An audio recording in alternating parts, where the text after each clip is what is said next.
Bonjour à tous et je remercie très sincèrement Frédéric Laine et M. le Président de l'Institut de m'avoir sollicité pour effectivement être déjà la première intervenante, ce qui n'est pas facile, et puis vous parler effectivement de cette architecture que nous fabriquons, une architecture qui est dans un regard très proche de l'expérimentation effectivement des matériaux, dans une qualification de cette matière transformée à travers non seulement une écoute, mais en plus une prise de connaissance auprès des savoir-faire, qu'ils soient d'artisans, qu'ils soient d'entrepreneurs, ou qu'ils soient d'usagers. Donc je vais effectivement vous présenter à travers notre production la manière dont cette échelle des matières et cette échelle de la compréhension de la manière dont ces choses se mettent en œuvre définissent des échelles chez nous à la fois de la domesticité, dans la petite échelle, dans l'échelle de l'habité, et puis dans l'échelle de l'équipement public, où on retrouve une certaine domesticité. Et c'est vrai que tout ceci sont des histoires, comme l'a rappelé Frédéric, que moi j'ai intitulé de différentes manières, sont des histoires de ville, de ville, de rez-de-chaussée aussi de ville, mais d'insertion, de transformation de ville, de régénérescence de ville, et de peu de choses qui parfois, quand on est à l'écoute de la physicalité d'un lieu, quel que soit le programme, adapté ou non, il est nécessaire de raconter une histoire de plus. Je commence par 3 maisons, je vais vous présenter 4 lieux de l'habité. Une maison pour monsieur et madame Superbiel à Fontenay-aux-Roses, où c'est un travail d'une maison qui se situe en angle de rue et qui est dans un regard qui, dans son inscription au terrain, en fait, offre 4 façades. Voilà, vous la voyez, la maison. Il a été important de ne pas travailler une maison d'angle. Il aurait été facile de travailler une maison en retournement. Non, il était nécessaire d'offrir à la rue, sur la droite, l'entrée effectivement de la maison et de toute sa domesticité au niveau des services. Et puis de l'autre côté, d'être dans un regard du pignon de l'autre et de créer le jardin de la maison. Ici, vous voyez effectivement le plan qui nous permet de voir l'articulation des deux voies. La pénétration le long d'un grand mur, le grand mur noir qui est en panneau de Viroc. Voilà, déjà, on voit l'assemblage mobilière qui apparaît. Et cette grande mitoyenneté permet aussi d'adosser et de recevoir le voisin. De l'autre côté à gauche, cette maison en aile, ouvre sur son salon séjour et traite d'un jardin avec le pignon du voisin. Une autre manière de s'inscrire. L'intériorité tout de bois, qui vient effectivement traiter de la relation à la partie salon séjour. La façon dont le détail chez nous est quelque chose de dessiné, d'exprimer et puis de vérifier. Un aménagement de la cuisine intérieure, comment l'étagère également d'entrée de vide-poche devient étagère, devient marche et permet à enjamber ce passage du rez-de-chaussée à l'étage. Tout simplement, qui est un moment particulier et qui permet de passer du bois au béton, le béton étant le corps de l'escalier porteur et contreventeur de la maison. Une autre maison qui se situe en banlieue parisienne, on est dans le 95 à Aisanville, monsieur et madame Vinolo, la maison au-delà de la rue, de l'autre côté, une petite bicoque des années 30, la maison devant, calée sur son terrain, dans un mitoyen sur le côté, et il fallait tout simplement trouver des chambres, trouver une bibliothèque, et puis s'installer sur une parcelle très étroite qui avait au bout un parc. L'enjeu a été de traiter devant de cette maison une restructuration du séjour et de l'entrée. Donc l'entrée est traitée avec un escalier tout de métal, fait par un sidérurgiste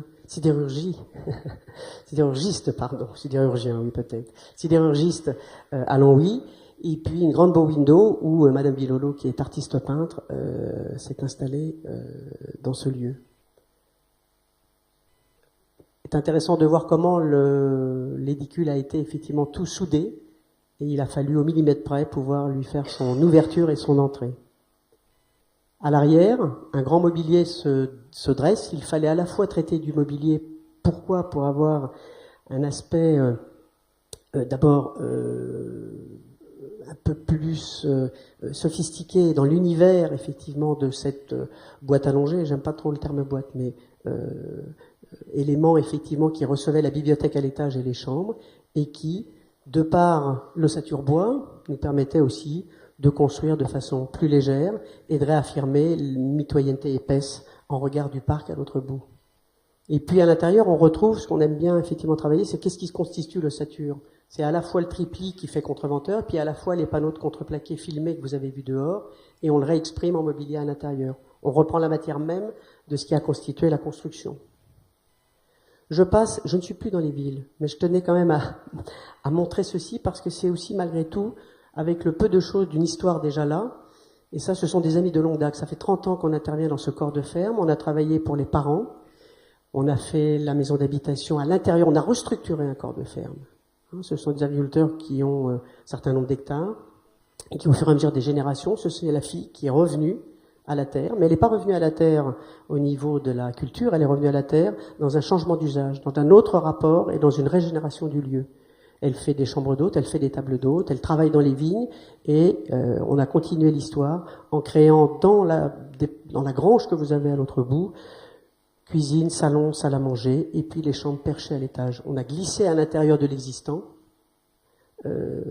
cet ensemble mobilier. La cuisine apparaît, on a traversé les usages actuels, on a traversé cette grande grange pour amener de la lumière et de la transparence. Et effectivement, cette transparence permet tout à chacun d'être à la fois chez soi et à la fois chez l'autre. En même temps, elle est en regard de l'autre côté de l'autre corps de ferme qui reçoit des chambres d'hôtes. Voilà, il y a tout un rapport de cette porosité, et nous aimons effectivement être dans ce rapport à la matière. Vous avez les éléments de structure existante métallique qui étaient là, puisque c'était un grenier à grains. Et nous avons effectivement tout simplement glissé et suspendu un escalier en métal pour se glisser et s'enfiler effectivement vers le haut dans les chambres. Et nous retrouvons la pierre existante de la structure. Nous avons accompagné aussi le triplis. Les voûtins étaient existants, et soudainement c'est un univers qui exprime une certaine ambiance et atmosphère. Et là je passe dans Paris. Alors on est effectivement tout en hauteur. On est dans la seule fenêtre d'un petit projet de Dominique Gozin-Muller, pour qui nous avons fait effectivement la restructuration d'un studio. Et là, on rentre dans la notion mobilière complète. On vit dans un meuble. Vous avez effectivement l'entrée, qui est là sur la partie de droite, où il y a 6 mètres carrés, à peine. Il fallait trouver la cuisine, l'entrée, les sanitaires et la douche, et puis il fallait passer dans la seule pièce où il y a la fenêtre à l'autre bout, que vous repérez, dans lequel, par l'intermédiaire du bois, il fallait trouver toutes les fonctions et tous les usages. Donc là, on a inséré effectivement tout ce qui était nécessaire, et tout a été travaillé dans la notion précise de là où allaient être les choses, là où on pouvait effectivement ouvrir les portes, faire fonctionner l'évier, ne pas se gêner même quand on est effectivement à deux.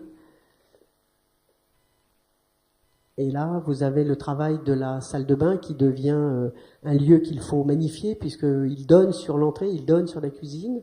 Donc, pour travailler ce passage, est important d'en traiter le seuil aussi, et la poignée de la porte, nous sommes en panneau de contreplaqué de pin du Vorarlberg. La poignée devient un événement et un moment gestuel important.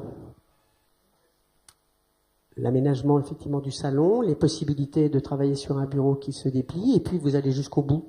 C'est ça qui est assez fascinant, c'est que quand la confiance est là, vous allez jusqu'au bout. Et la table, il fallait dessiner une table la plus risquée possible au niveau de la matière, et puis la plus aménageable, la moins encombrante, pour qu'elle puisse rentrer effectivement dans ce lieu.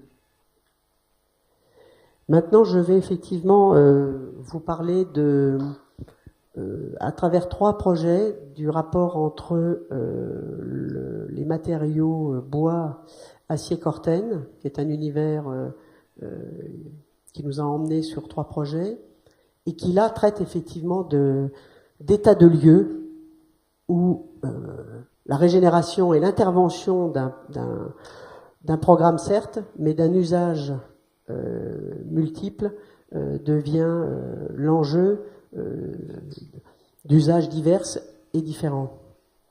Là, c'est un pavillon de jardinier qui est dans le square du Loir, à Courbevoie. Vous le voyez, on est dans l'inverse de la photo présentée. Donc la partie en rouge est ce pavillon de jardinier qui s'inscrit effectivement dans un chemin qui va à gauche d'un collège, à droite vers un gymnase. L'intermédiaire est un square où des jardins partagés, où toute une vie associative s'est développée effectivement dessus, un terrain de squat, un terrain de skate, pardon, le long d'une grande ligne SNCF, et ce terrain abandonné se laissait effectivement lire dans la présence de quelques éléments sur place, ce grand mur de briques, c'est-à-dire qu'il y a des restes d'activité.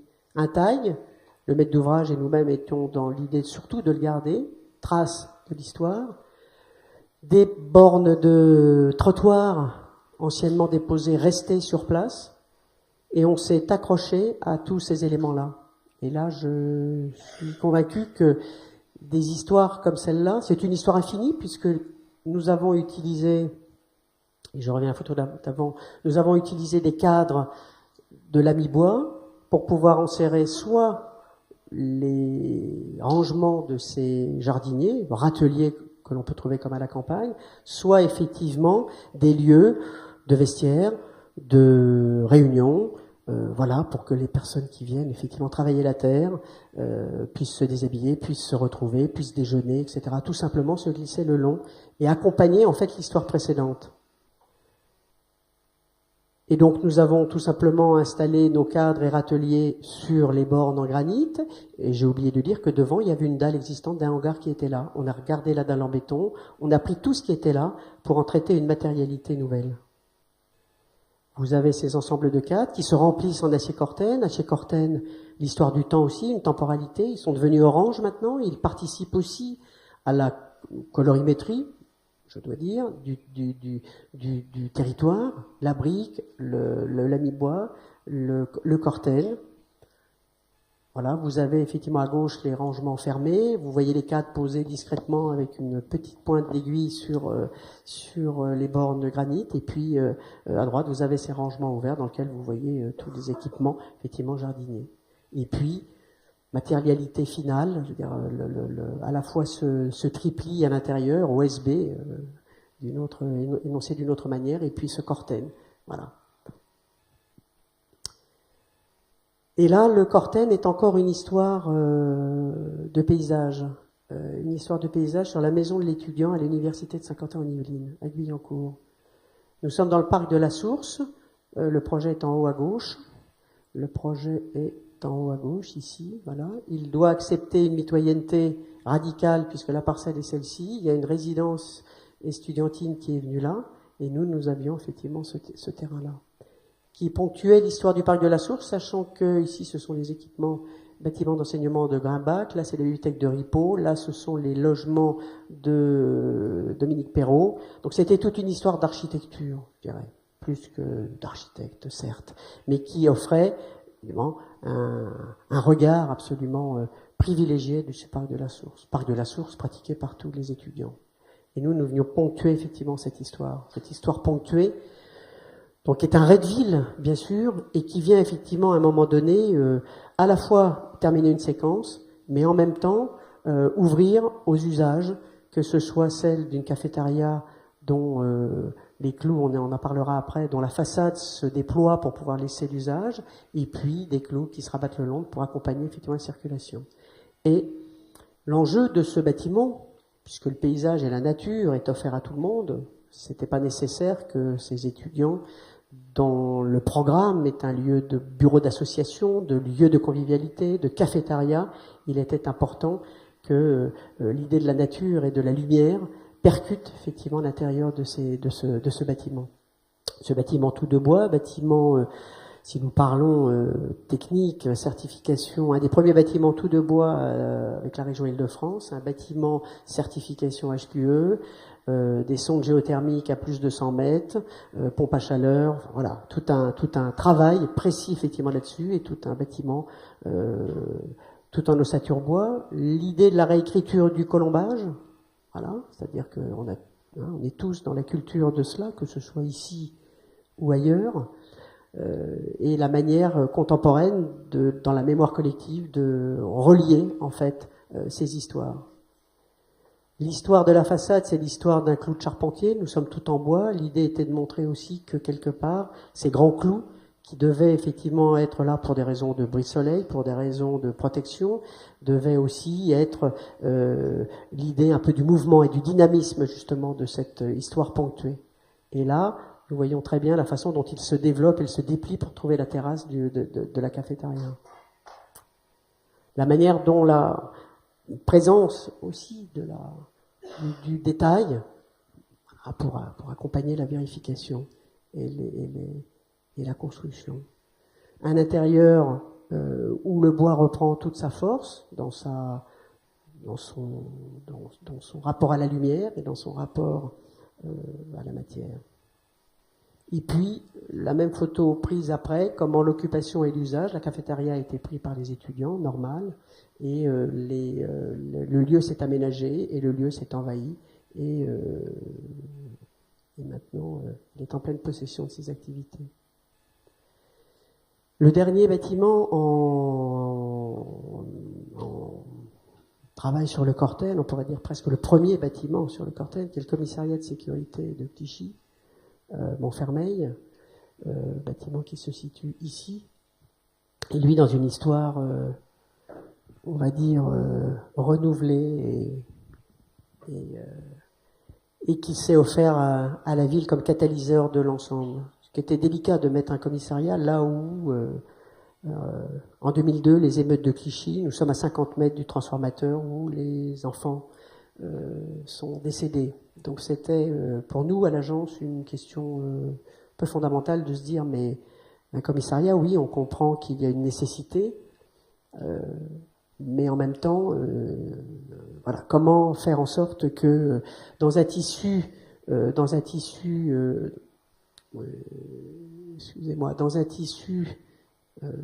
où nous sommes dans les plans des années 60 de Zerfus, nous sommes dans un collège des années 80, nous sommes effectivement dans du reste de paysage, et notre terrain était un bout de parcelle. Nous étions là, face aux tours et aux grandes tours qui étaient effectivement très présentes. Donc l'idée a été d'installer et de prendre tout le terrain et de se dire il faut que ce commissariat soit tout sauf un commissariat. Alors on l'a pas dit tout de suite au maître d'ouvrage, mais on a effectivement énoncé que, quelque part, c'était à la fois, dans cette lecture ici, offert à l'entrée, à la fois une réponse de ce qui pouvait accompagner et faire effectivement que la population, sans difficulté et en toute aisance, rentre. Mais l'enjeu, plus important pour nous, a été de dire il faut absolument que de l'environnement, puisque cette fameuse 5e façade est quand même présente, soit plutôt l'idée d'un bâtiment qui se soulève, l'idée d'un bâtiment qui respecte les autres, qui s'adosse, d'où le plan incliné, qui s'adosse autour, et puis qui malgré tout montre son cœur, c'est-à-dire qu'en même temps on est quand même rassuré, voilà, hein, on doit être rassuré si un commissariat est là, et en même temps, ça peut être une archéologie à la Vauban, ça peut être un rapport à effectivement Serra, quelqu'un qui nous emmène dans un dynamisme aussi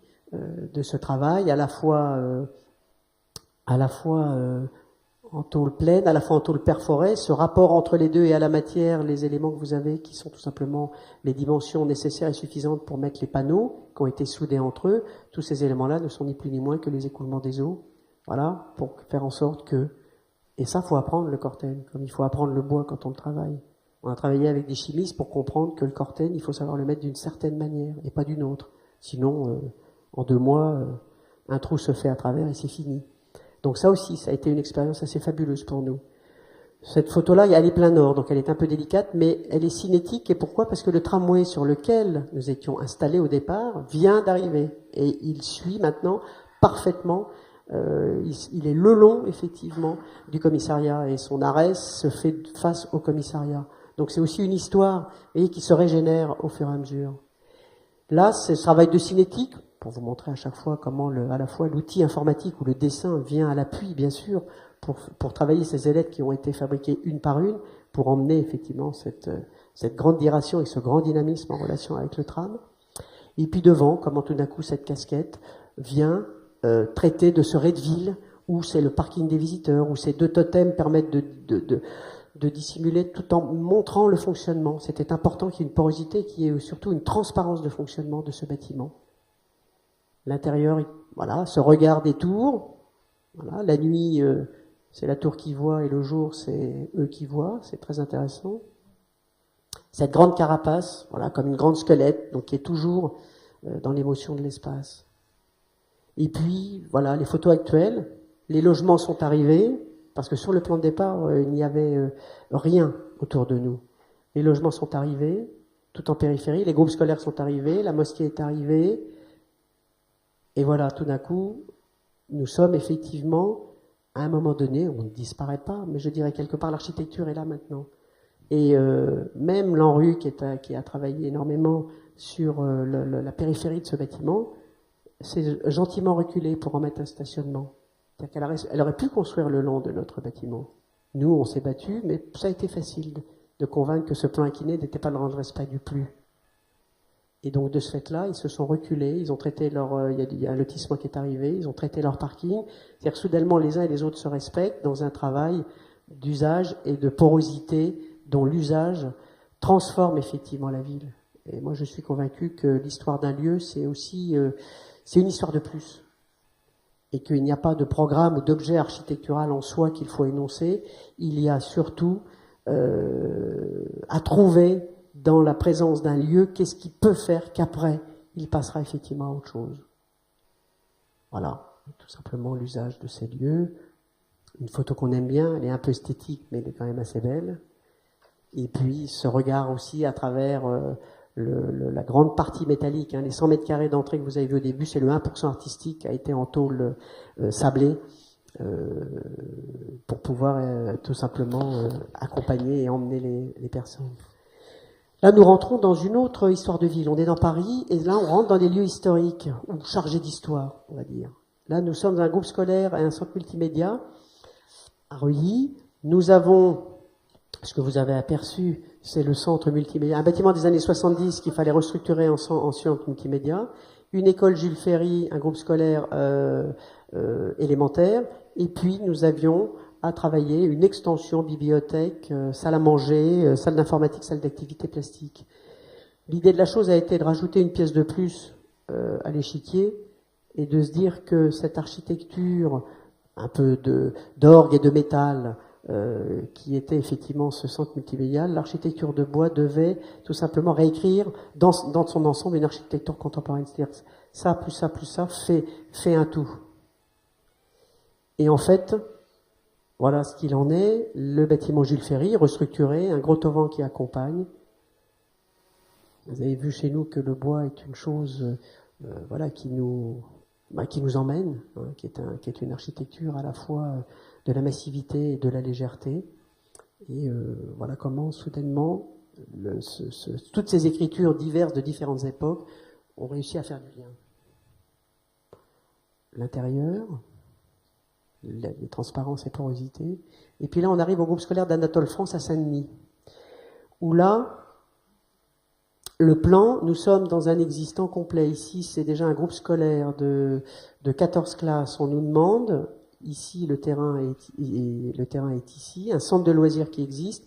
On nous demande de faire une extension du groupe scolaire de 14 classes, en rajouter avec un restaurant pour les petits et les grands. Et là, face à nous, nous avions un terrain vague qui allait un jour être construit. Donc on a gagné le concours, on était les seuls à énoncer que et la faisabilité nous demandait de construire le long de ce mitoyen, c'est-à-dire d'offrir le temps que cette parcelle se construise, d'offrir grosso modo un mur sur lequel un jour viendrait s'appuyer quelqu'un. On s'est dit, ce n'est pas possible, dans l'histoire du temps, il faut absolument que cette façade soit une vraie façade. Donc on a créé une rue. On a créé une rue qui a permis les entrées des deux écoles, maternelle et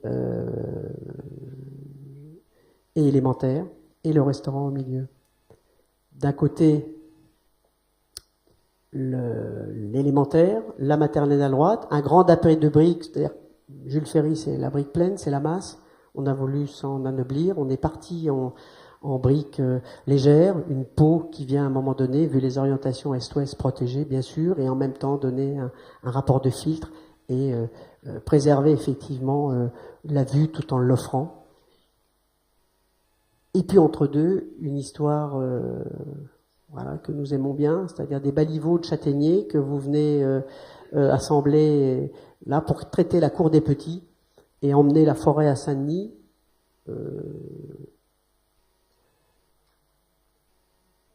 Voilà. Donc c'est la cour d'école des petits et cette transparence, le bois non maîtrisé dehors parce qu'il gigote de partout, il était non écorcé, les écorces s'en vont, etc. Les enfants le grattent, les enfants s'amusent avec. Et puis à l'intérieur, une architecture structurée, raisonnée, c'est la construction et c'est la matière qui prend forme. Ici, au petit passage, nous sommes dans je l'ai mis pour la notion de la temporalité. C'est-à-dire que ça, c'est vraiment une histoire qui s'est à la fois continuée et arrêtée. L'agence départementale, nous sommes effectivement sur Vitré. Et dans le plan du départ, nous sommes effectivement avec une agence, on nous demande au concours une agence départementale à prévoir, un centre d'action sociale, une bibliothèque, c'est-à-dire toute une histoire à venir qui, bien sûr, n'est pas venue, est juste venue. Le centre d'action sociale, vous voyez le premier bâtiment là-bas, ici, tout de bois, façade sud, façade nord, avancée protégée, résille devant pour recevoir de la végétation. Là, ici, flambant neuf. Ici, il a grisé, puisque le CEDAS est arrivé l'année dernière.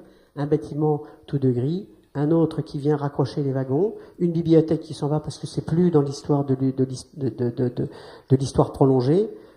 Des logements sont arrivés parce que les personnes qui travaillent là sont en relation avec cela, parce qu'il y a une population un peu plus importante. Et soudainement, on enlève une bibliothèque et on crée effectivement du logement. Voilà. Et les deux bâtiments raccrochés, dans la même histoire, dans la même architecture. On est passé du petit au plus grand. Hein, c'est une genre de mesure qu'on a rajouté, presque un mètre étalon rajouté effectivement à ça. Là, on est obligé de passer par tout ça pour pouvoir emmener cette réalité constructive. Une histoire déplacée. On est à Coucy-le-Château, proche de Soissons. On est dans une EHPAD, ici, pour personnes âgées, avec une section Alzheimer. Mais on est dans cette histoire-là. Là-haut, ce sont les remparts de Coucy-le-Château, restructurés par Viollet-le-Duc à l'époque. Et puis, la maison de retraite était dans ces remparts. Et nous avions un terrain magnifique en bas, dénivelé de 5 mètres, ouvert sur la forêt, plein sud. C'est pas facile de déplacer des gens qui sont dans un univers, dans la mémoire collective, et dont la relation au centre-ville, au café du coin, pas grand-chose qu'un café du coin et un petit resto, les déplacer, c'était pas simple. Et en même temps, ils étaient les premiers à être un peu à l'étroit, on va dire, et à désirer effectivement de l'horizon, quelque part.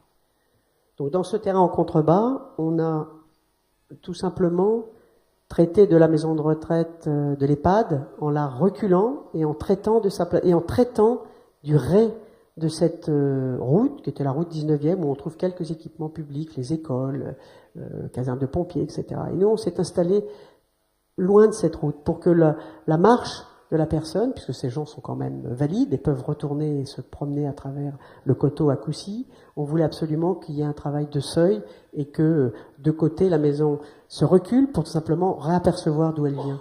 Et on a traité une place basse avec tous les dispositifs effectivement d'entrée.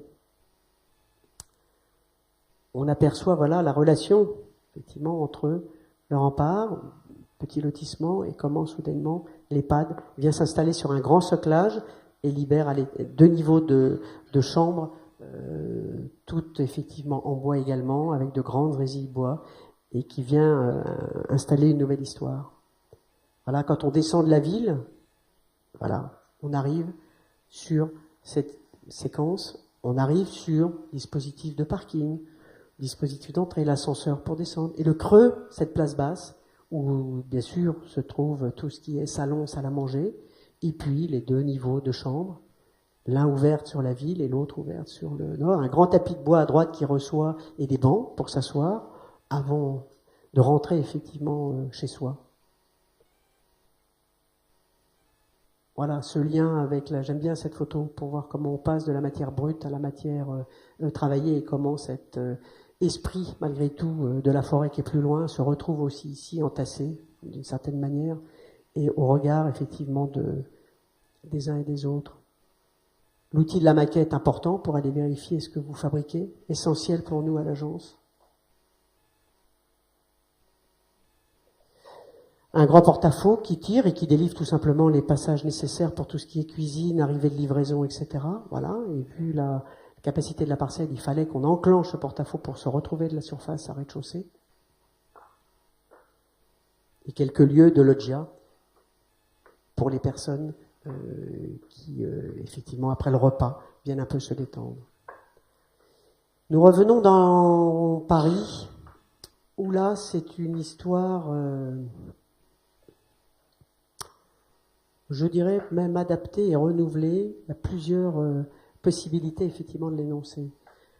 C'est le bâtiment d'accueil de la préfecture de police. On est dans un lieu qui existe, sauf qu'il n'est pas tout à fait comme ça.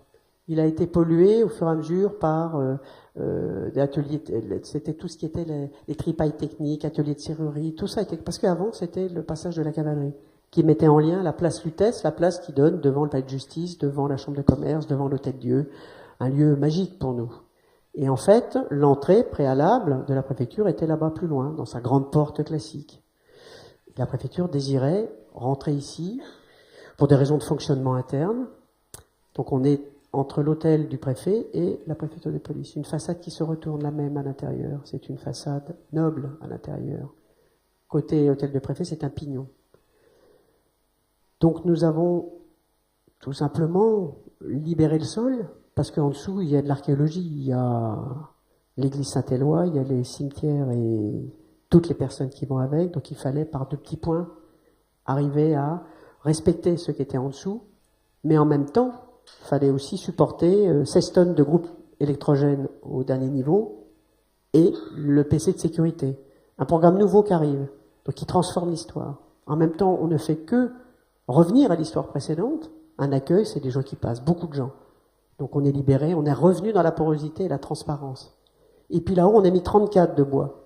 34 de bois qu'on a effectivement, parce qu'il fallait trouver de l'échelle aussi, c'était important. Les groupes électrogènes, ils sont au 2e niveau là-haut. Et on a traité de la grande fenêtre baroque, 53 mètres carrés, pour dire celle-ci, c'est la plus grande que celle-là. Et on vous la magnifie ici. C'est un peu l'histoire du soufflet de l'appareil photographique qui vient à un moment donné. Le PC de sécurité est ici. Les groupes électrogènes sont là-haut. PC de sécurité là. Et la lumière bénéficie, on a une coupe en biais qui fait que la lumière de là-haut bénéficie au PC de sécurité qui ne se voit pas de l'intérieur, de l'extérieur, mais qui bien sûr voit tout le monde de l'extérieur, de l'intérieur, pardon. Vous envoyez l'insertion au niveau du plan, les 30 cadres, la maquette, et puis le travail de la séquence d'entrée, voilà, qui est une série de... Ben là, on retrouve le côté domestique pour un bâtiment public, c'est-à-dire qu'on retrouve la notion de l'habité, la présence du bois, la présence... Alors là, l'événement de plus, c'est le matériau inox, brossé quand même, mais inox pour le reflet. Nous sommes sur 10 mètres de large. Donc c'était important que les gens qui rentrent là, qui sont...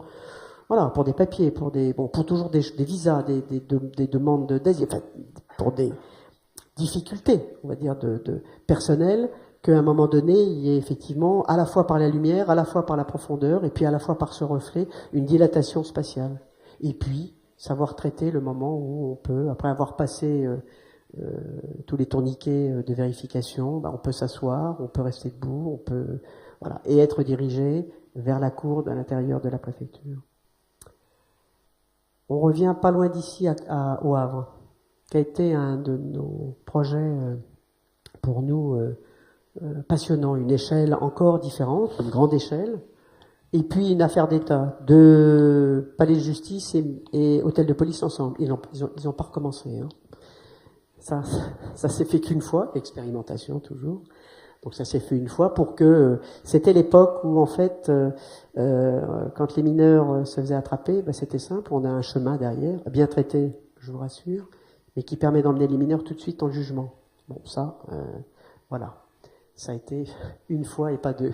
Et donc, l'enjeu ici était très important, c'est-à-dire que cette histoire de Ré-de-Ville, je dirais, devient une histoire du Havre. Le palais de justice est ici, le commissariat est là, le grand boulevard de Strasbourg d'entrée de la ville est ici. Il fallait à la fois faire un seul et unique bâtiment, s'offrir bien évidemment aux ouvertures nécessaires et suffisantes pour pouvoir à un moment donné partager, ouvrir ici dans une profondeur aussi, mais en même temps les vues sont très à préserver parce que voilà, la promiscuité des regards des uns et des autres, parce qu'on manipule aussi des choses particulières. Hein. C'est pas non plus qu'on ne veut pas se voir, c'est que on manipule des choses parfois, donc il faut en éviter le regard. Donc il y a toujours une notion un peu de repli, et nous avons traité, à l'instar de Perret, ce travail, on va dire, voilà, de grands bâtiments, de grands plots qui prennent leur lumière d'entre deux, qui créent des patios et qui permettent une intériorité de fonctionnement et un regard entre le palais de justice et bien sûr l'hôtel de police. Des bâtiments là où nous avons travaillé, tout en structure béton, bien sûr, une structure qui reçoit des panneaux de béton poli. Voilà, nous étions en silex noir avec un liant blanc. On a fait beaucoup de travail avec l'entreprise CMEG, dont je sais que Gilles Florentin est dans la salle. Ça a été, vous voyez, quand on parle du savoir-faire, il n'est pas que artisanal au sens traditionnel, il est au sens de la découverte ensemble, de l'alchimie et de la manière dont on peut mettre en œuvre ces choses. Quand il pleut, c'est magnifique, c'est tout noir. Et puis quand il fait soleil, c'est tout gris. C'est-à-dire qu'il y a en même temps une temporalité de ce bâtiment. Avec un travail de soclage clairement exprimé. En bas, c'est les hommes qui travaillent. Hein. À gauche, on commence à voir apparaître le commissariat. C'est les hommes en tenue. Au-dessus, c'est les hommes en civil. L'entrée du palais de justice. Le long de l'hôtel de police, dans sa voie secondaire, c'est 60 mètres, les gardés à vue sont là. Et on l'a traité en tôle d'acier l'armée. C'est-à-dire qu'en même temps, on accompagne, voilà, on assume le fait qu'il faut faire 60 mètres le long pour aller au palais de justice du boulevard Strasbourg. Mais on a traité ce socle-là. Là, il y a deux niveaux. Là, les hommes en tenue sont là. Le plancher est ici. Et vous avez tous les gardés à vue qui sont là derrière. Donc, à la fois, on est dans la ville tout en étant à l'intérieur. Les tailles de matière, on aime bien privilégier. Un intérieur tout d'inox. Voilà, que ce soit les résis ou que ce soit les dessous, que ce soit les faces. C'est-à-dire un univers aussi à la fois de la transparence, du voile et puis de l'intériorité. Et puis, on revient à la noblesse du bois, le palais de justice et le mobilier, dessiné, bien sûr, par l'agence, et travaillé effectivement avec les entreprises de grand plaisir. Les intérieurs, l'hôtel de police, son entrée, sa banque d'accueil tout en inox, et puis la salle des pas perdus. Et puis je terminerai par ce bâtiment, dont nous sommes, je vous n'en aurai que les dessins ou les maquettes, qui est l'ambassade de France à Libreville, où là, je peux dire que s'exprime toute notre réflexion sur le Gabon, forêt primaire, bois, suffisamment galvaudé par beaucoup d'entreprises, où commence à avoir une vraie sensibilisation à toutes ces grumes qui se sont fait dépouiller. Maintenant, vous allez chercher la grume au GPS et vous la choisissez une par une au fin fond, dont le transport devient effectivement très cher. Mais moi, j'ai connu Libreville avec des grumes en plein fleuve, des grumes partout, c'est quand même l'univers. Et maintenant, les choses sont plus structurées. Et l'ambition de notre projet, c'est de dire, on mettra du bois local, et on mettra du padouk, et on ira effectivement jusqu'au bout, et l'ambassadeur nous suit, pour pouvoir traiter donc de cette, on va dire, grume posée sur le sol, mais sur une déclivité de 15 mètres. Donc l'idée, comparativement à beaucoup, qui était de mettre le bâtiment comme ça, on l'a mis perpendiculaire à la pente, pour qu'il puisse d'une part ne pas offrir toute sa façade. La grande avenue du bord de mer, c'est un bâtiment quand même de la sécurité, et donc l'idée était de révéler la pente, en fait, et de traiter effectivement de niveau bas, d'un niveau de R+2 et d'un niveau de R+1, effectivement là-bas. La résidence est là-bas, nous sommes dans un parc magnifique, nous nous sommes insérés dedans, bien sûr, il a fallu enlever des arbres, mais ça pousse vite au Gabon quand même. La maquette qu'on a fait en padouk, et on l'a emmené au Gabon, on l'a offert à l'ambassadeur. On a travaillé au centième à l'agence parce que c'était nécessaire pour nous de se rendre compte de cette matérialité. Le padouk va griser, mais c'était important quand même qu'on puisse vérifier à la fois l'articulation sur le territoire et puis à la fois la mise en œuvre donc de ce padouk, de grandes ailettes en façade, des ailettes qui font 12 mètres de haut, 80 de large et qui ont un ventre de 80 à 12. Et c'est un grand défi puisqu'au Gabon il y a 95% d'humidité, donc le bois, il va bien falloir qu'il résiste à la chose. Donc on a travaillé sur place avec effectivement les charpentiers. Et on va démarrer le chantier d'ici 1 mois ou 2, et on a gagné, on est avec le padouk local, on a failli avoir du padouk du Congo, on a failli que le padouk du Gabon parte en France, se fasse travailler et revienne au Gabon, ça coûtait presque moins cher. Donc vous voyez, pour pouvoir travailler en ressources locales, je pense que là, on est très content effectivement de ça. Et quand vous êtes le padouk, la bille de padouk, on est allé voir et prendre chez le charpentier, la latérite, qui est sur place sur notre terrain, qu'on va réutiliser. Il y a une maison en latérite qu'on a démolie, on a fait garder les pierres de côté pour l'instant. Et puis cette photo qui est de l'eucalyptus, il n'y aura pas d'eucalyptus, mais c'est tous les arbres qui sont sur le territoire. Et ça, c'est assez magique quand vous avez ça. Donc la présence du lieu crée aussi des changements, qu'elles soient végétales, qu'elles soient naturelles, qu'elles soient urbaines. Je pense que là aussi, c'est une histoire de plus qui s'accroche effectivement au territoire. Voilà ce que donne la perspective. Je ne peux pas vous en montrer de projet, puisqu'on va le démarrer en chantier, où on voit à la fois la raison d'être de la latérite. Elle est aussi en sol, elle est effectivement dans tous ces réservoirs. On est effectivement dans une récupération d'eau, dans tout un travail aussi de cette récupération d'eau et comment effectivement ça repart à la mer. Et puis, alors pourquoi effectivement ces ailettes, on pourrait me dire? Tout simplement pour pouvoir permettre d'ouvrir au maximum derrière. Et de ce fait-là, ça nous permet à la fois la protection et en même temps d'ouvrir grandement derrière, sans distinction des fonctions. Et l'ambassadeur nous a dit, vous voyez, ce qui me plaît dans votre projet, c'est que je sois là, lui il est de l'autre côté, et que j'ai mon consul, et que j'ai ma secrétaire à côté, nous sommes tous dans le même rapport dans ce bâtiment. Il n'y a pas effectivement de démonstration de hiérarchie. Il est là-bas, l'ambassadeur. On a effectivement fait construire à nos frais, on a fait effectivement faire un essai de cette ailette de padouk, et puis on est revenu 1 an après. Voilà. Il était questionnant en me disant, vous êtes sûr qu'on ne peut pas revenir à cette couleur? Donc on lui a expliqué que si on l'azurait, ça allait empêcher effectivement l'autopatine. C'est comme la sécortène, ça s'autopatine tout seul par la pluie. Et plus il va pleuvoir, plus ça va s'autopatiner, plus ça va se mettre effectivement une consistance de protection. Que si on la l'azur, ça va effectivement empêcher effectivement le fait que ça vieillisse et que ça devienne gris mordoré. Et puis je termine juste par 4 photos. Frédéric m'a présenté comme étant effectivement aussi dans l'enseignement de longue date et dans une grande transmission auprès des étudiants, tout simplement dans un laboratoire qu'on mène avec d'autres enseignants, où l'expérimentation de la matière et donc du matériau, dans des réalités contextuelles, là nous sommes à l'étranger au Pérou, fait découvrir à l'étudiant futur architecte sa capacité à comprendre ce pourquoi à un moment donné il va construire. Là, c'était pour construire 6 maisons pour des familles qui étaient dans des abris avec des enfants handicapés en bambou. Les maestros de la jungle de l'Équateur sont venus. Quand on dit ça, c'est tout simplement des artisans qui repartent dans la jungle quand il n'y a pas de boulot, puis qui reviennent quand il faut, mais qui savent peu écrire, peu dessiner, et c'est par le geste que les choses se font et se fabriquent. Donc les étudiants se sont acharnés sur les bambous, à les nettoyer, à les protéger, à claquer les opercules. Ils en ont construit une maison simple, essentielle, presque primitif.